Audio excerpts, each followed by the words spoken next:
Идеме во предвид дека некои наши навики го зголемуваат лачењето на желудечна киселина и доведуваат до проблеми.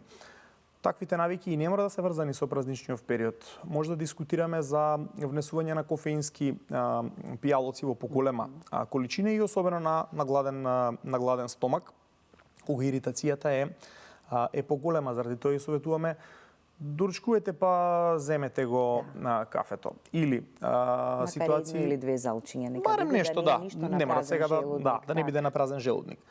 Ситуации кога ние имаме желба да направиме едно убаво смути од сабајле, кое што е богато со бројни овошки, па има тука и лимонов сок, други цитрусни овошја од тип на портокал, мандарини, јаболки.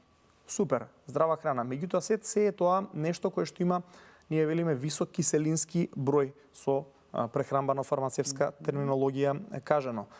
Има и други производи од тип на пиперки, исто така, многу здрави, имаат витамин С, велиме се е тоа супер, меѓутоа имаат висок киселински број. Значи, ако имаме тегови или доколку не сме внеле никаква храна, нема да ни бидат корисни само, туку ќе ни предизвикаат и штета.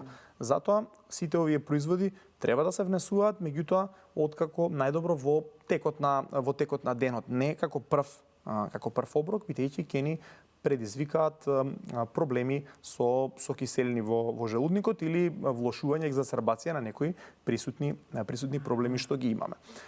Нормално, рековме, важно е да не се прејадуваме. Прејадувањето е основна причина за прекумерно лачење на желудечна киселина и да не јадеме обилно навечер. Ние препорачуваме да не јадеме воопшто после 18-19 часот, меѓутоа кога е прослава во прашање, ова не се почитува. Јадеме до доцна во ноќта и до утринските часови, кој зависи кој како.